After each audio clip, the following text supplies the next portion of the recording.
بسم اللہ الرحمن الرحیم ان الحمد للہ۔ اے اللہ، تو جانتا ہے کہ ہماری یہ تحریک نہ حکومت حاصل کرنے کے لیے ہے اور نہ دنیاوی مال و متاع کے لیے ہے، بلکہ اس لیے ہے کہ تیرے دین کی نشانیوں کو زندہ کریں، تیرے شہروں میں اصلاح قائم کریں اور تیرے مظلوم بندوں کو امن فراہم کریں اور تیرے احکامات پر عمل کریں۔ حضرت عبداللہ بن عمر امام حسین کی خدمت میں حاضر ہوئے۔ ان کے چہرے پر فکر تھی، اضطراب تھا اور آپ بہت پریشان تھے۔ حضرت عبداللہ بن عمر نے عرض کیا، اے ابو عبداللہ، آپ اس امت کے سردار اور رسول اللہ کے نواسے ہیں۔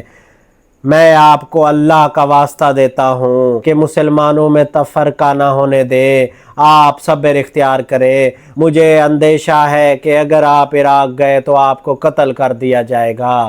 امام حسین نے جواب دیا، تمام تعریفیں اللہ کے لیے ہیں جو تمام جہانوں کا رب ہے۔ اے ابو عبد الرحمن، کیا تم نہیں جانتے کہ دنیا کی پستی اور بے قدری کی ایک مثال یہ ہے کہ بنی اسرائیل نے حضرت یحییٰ بن زکریا کا سر ایک بدکار عورت کو بطور تحفے میں دے دیا تھا؟ کیا تم نہیں جانتے کہ بنی اسرائیل دن کے آغاز میں 70 انبیاء کو قتل کرتے تھے، پھر بازاروں میں جا کر تجارت کرتے تھے، گویا کچھ ہوا ہی نہیں؟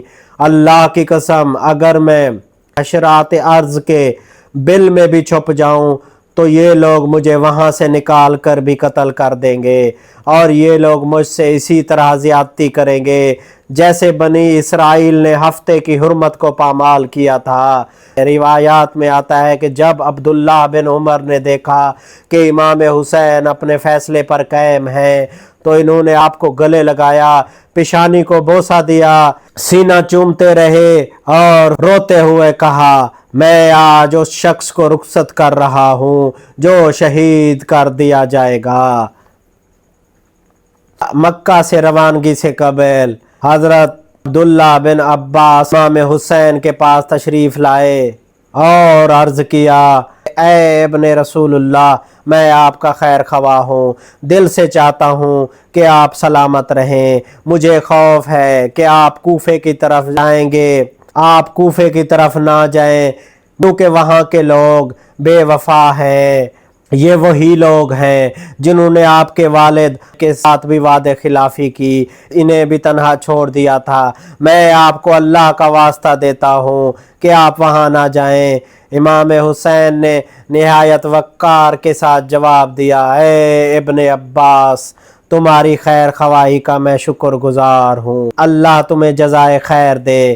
میں جانتا ہوں کوفے والوں کا حال کیا ہے، لیکن میں نے ایک فیصلہ کر لیا ہے، میں یزید کی بیعت ہرگز نہیں کروں گا، چاہے مجھے کہیں بھی جانا پڑے۔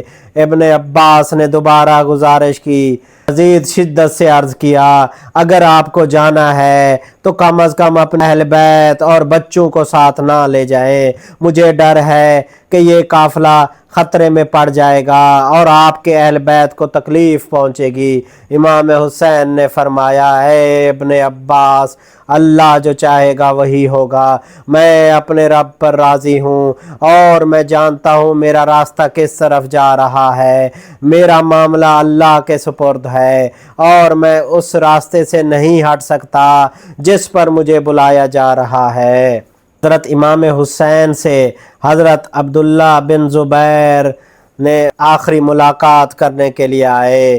انہوں نے امام حسین سے فرمایا، یا ابن رسول اللہ، اگر آپ مکے میں رہیں گے تو لوگ آپ کی طرف جمع ہو جائیں گے کیونکہ آپ سب سے زیادہ حقدار ہیں۔